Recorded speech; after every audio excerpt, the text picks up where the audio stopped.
Do my മാത്സിലേക്ക് ഏവർക്കും സ്വാഗതം. ഇന്ന് റേഷ്യോ പ്രൊപ്പറേഷനിലെ 3 ക്വസ്റ്റ്യൻസാണ് നമ്മൾ ടുഡേ സ്പെഷ്യലിൽ ചെയ്യുന്നത്. ഫസ്റ്റ് ക്വസ്റ്റ്യൻ ഇവിടെ കാണിച്ചിട്ടുണ്ട്. എല്ലാവരും നോട്ട്ബുക്കിൽ എഴുതിയെടുക്കുക, പോസ്റ്റ് ചെയ്ത് എഴുതിയെടുക്കുക. ഞാൻ സ്ക്രോൾ ചെയ്ത് താഴെ കാണിക്കാം.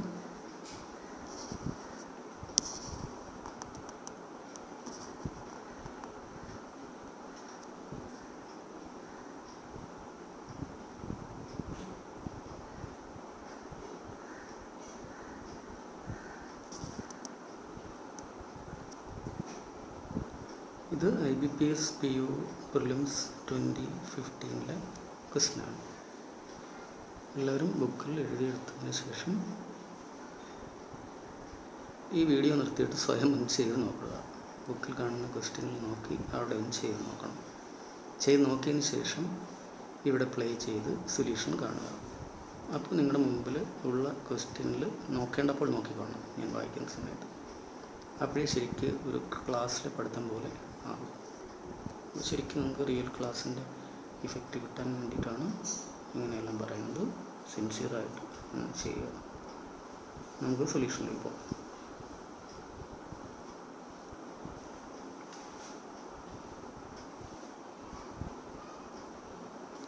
വായിച്ചങ്ങ് ചെയ്യാം. The respective ratio between the total number of students studying in college A and college B is 5:8. College A and college B. Ratio of students 5:8. In college B, out of the total number of students, 5/8. 8ൻ്റെ 5/8 എത്ര? 5 ആണ്. അപ്പോൾ ഇതിൽ 5, 8 are boys. 8ൽ 5 boys ആണ്. 5, 8 are boys. Out of which, അതിൽ ആ 5ൽ out of which 60% study commerce. 5ൻ്റെ 60% എത്ര? 3 സ്റ്റഡി കോമേഴ്സ് ആണ്. ബാക്കി 2 ആണ്. And the remaining 800 boys. അപ്പോൾ ഈ ബാക്കി 2 എന്ന് പറയുന്നത് ക്വസ്റ്റ്യൻ പറയുന്നത് 800 ആണ്. 2 എന്ന് പറയുന്നത് 800 ആണ്. Remaining 800 boys study in other streams. ഈ 800 ആൾക്കാർ അതർ സ്ട്രീംസിലാണ് പഠിക്കുന്നത്. എന്താ വേണ്ടത്? What is the total number of students in college A എത്ര എന്ന ചോദ്യം. 2 800 ആണെങ്കിൽ 5 എത്ര? 2 800 ആണെങ്കിൽ ഒരെണ്ണം 400 ആണ്. 5 എന്ന് പറയുന്നത് 2000 ആൻസർ. ഇത്രയും സിമ്പിളായിട്ട് ചെയ്യണം.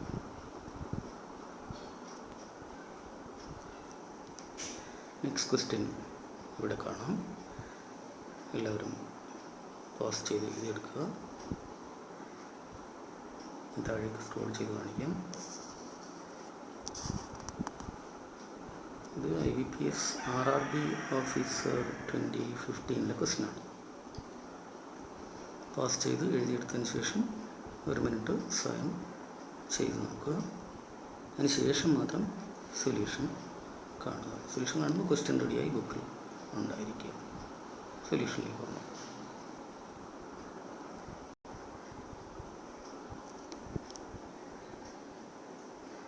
ഞാൻ വായിച്ച് ചെയ്യാം. 4 years ago, the respective ratio between half of A's age at that time and 4 times B's age at that time was 5:12.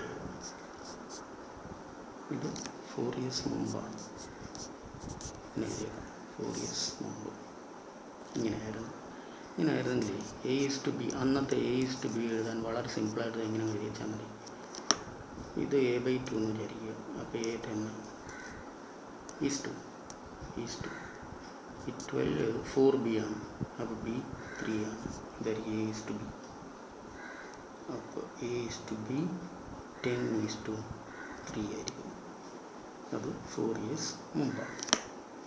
4 years മുമ്പത്തെ റേഷ്യോ. 8 years hence 8 വർഷം കഴിയുമ്പോൾ എന്താ സംഭവിക്കുന്നത്? 8 years hence എന്ത് സംഭവിക്കും? 8 years hence half of his age. അപ്പോൾ ഇത് 4 വർഷം മുമ്പത്തെ ആണെങ്കിൽ അതും 8 വർഷം കഴിയുമ്പോഴുമായിട്ടുള്ള ഡിഫറൻസ് എന്ന് വെച്ചാൽ 12 years കൂടും. 4 വർഷം മുമ്പിൽ നിന്ന് 8 വർഷം ശേഷത്തിന് 12 കൂടണം. അപ്പോൾ അന്നത്തെ ഏജ്, എയുടെ ഏജ് 10x + 12 ആയിരിക്കും. 10x + 12 ആണ്. 10x + 12 ആണ്. 10x + 12 ആണ്. 10x + 12 ആണ് അന്നത്തെ എയുടെ age. Half of S age എന്ന് പറയുമ്പോൾ by 2. Half of his age at that time will be less than B's age at that time by 2 years. അന്നത്തെ ബിയുടെ ഏജിനേക്കാൾ 2 കുറവ്. അന്നത്തെ ബിയുടെ ഏജ് എന്തായിരിക്കും? 3x + 12 ആയിരിക്കും. 3x + 12 2 കുറവെന്നുകൊണ്ട് 3x + 10 എന്ന് എഴുതിയാണ്. 3x + 10. അപ്പോൾ എന്ത് പറ്റും? ഈ ലെഫ്റ്റ് സൈഡ് ഇത് ഇങ്ങനെ വെട്ടി കളഞ്ഞാൽ മതി. ഇവിടെ 5 ഇവിടെ 6 ഉണ്ട്. അപ്പോൾ 5x + 6 ആണ്. 5x + 6 = 3x + 10 എന്ന് പറയുമ്പോൾ 2x = 6 അപ്പുറത്തോട്ട് 10 - 6 4 എന്ന് കിട്ടും. x = 2 എന്ന് കിട്ടി. x = അവിടെ വരെ ചെയ്തു. ഇനി എന്ത് നമുക്ക് അറിയേണ്ടത്? What is B's percentage? B's percentage കിട്ടാൻ x = 2 എന്ന് കിട്ടിയിട്ടുണ്ട്. ഇത് ബിയുടെ 4 വർഷം മുമ്പുള്ള ഏജാണ് ഈ 3. x = 2 എന്ന് കിട്ടിയെന്ന് വെച്ചാൽ ഈ വട്ടം വരച്ചിരുന്ന 3 എന്ന് പറയുന്നത് 3x ആണ്. അപ്പോൾ അന്ന് ബിയുടെ ഏജ് 6 ആണ്. 4 വർഷം മുമ്പ് ചോദിക്കും വാട്ട് ഈസ് ബീസ് പെർസെൻറ്റേജ്? 4 വർഷം മുമ്പ് 6 ആണെങ്കിൽ ഇപ്പോൾ 10 ആയിരിക്കും. ആൻസർ 10. അത്രയേ ഉള്ളൂ.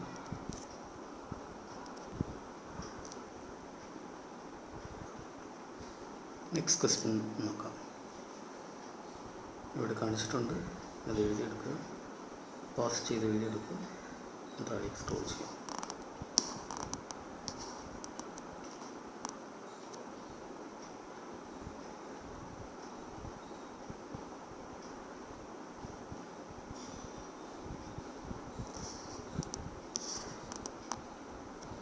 ഇത് bank of Baroda PO exam 2015 ക്വസ്റ്റ്യനാണ്. എല്ലാവരും എഴുതിയെടുത്തിട്ട് 1 മിനിറ്റ് സ്വയം ചെയ്ത് നോക്കുക. ചെയ്ത് നോക്കിയതിന് ശേഷം സൊല്യൂഷൻ കൃത്യമായിട്ട് അങ്ങനെ തന്നെ ചെയ്തിരിക്കുക. സൊല്യൂഷനിലേക്ക് പോകാം.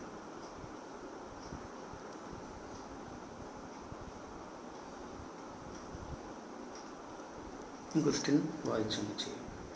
15 years ago, 15 വർഷം മുമ്പാണ്.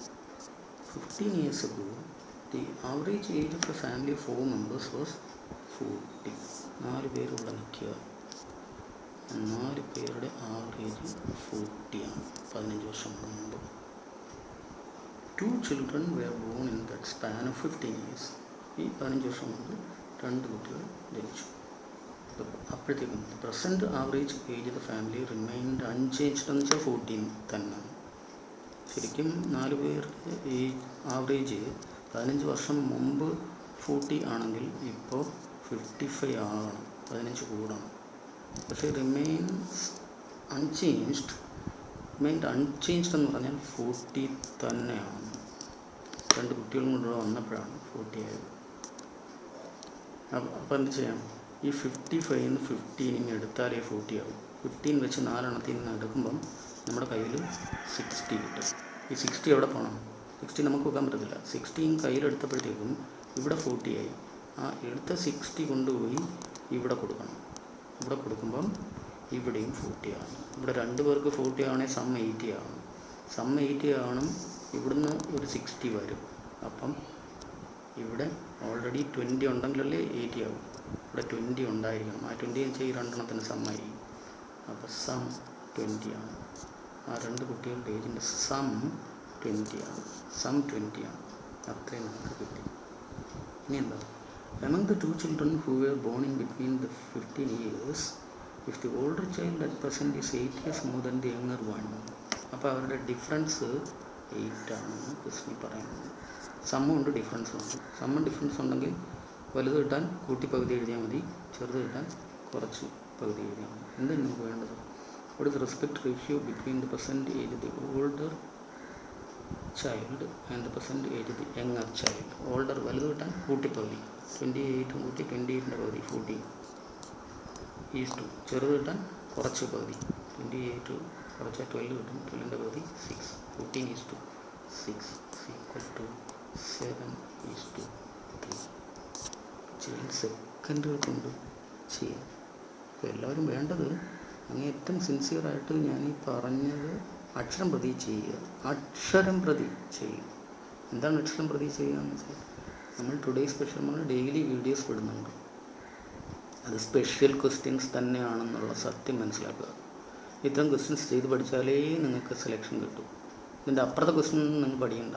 ലേറ്റസ്റ്റ് ഒരു 5 ഇയേഴ്സിലെ സ്റ്റാൻഡേർഡിലുള്ള ക്വസ്റ്റ്യൻസാണ് ഇനിയത്തെ വർഷം വരാൻ പോകുന്ന ക്വസ്റ്റ്യൻ. അതിനൊരു സംശയമില്ലാത്ത കാര്യമാണ്. പക്ഷേ അത് പഠിക്കണമെങ്കിൽ അതിന് മുമ്പത്തെ വർഷങ്ങളിലെ ക്വസ്റ്റ്യനുകൾ പഠിച്ചാൽ മാത്രമേ പഠിക്കാൻ പറ്റൂ. അപ്പോൾ ചുരുക്കി പറഞ്ഞാൽ 20 ഇയേഴ്സ് പ്രീവിയസ് ക്വസ്റ്റ്യൻസ് നിങ്ങൾ പഠിക്കണം. ഞാൻ തൽക്കാലം ടുഡേ സ്പെഷ്യലിൽ വിടുന്നത് ലേറ്റസ്റ്റ് ക്വസ്റ്റ്യൻസ് ആയിരിക്കും. ലാസ്റ്റ് 5 ഇയേഴ്സ് ക്വസ്റ്റ്യൻസ് വിടാൻ ഞാൻ ശ്രദ്ധിക്കാം. ഒരല്പം കൂടെ ബാക്കിലേക്ക് പോവാം, നിങ്ങളെ മെത്തേഡ്സ് പഠിക്കാൻ വേണ്ടി മാത്രം.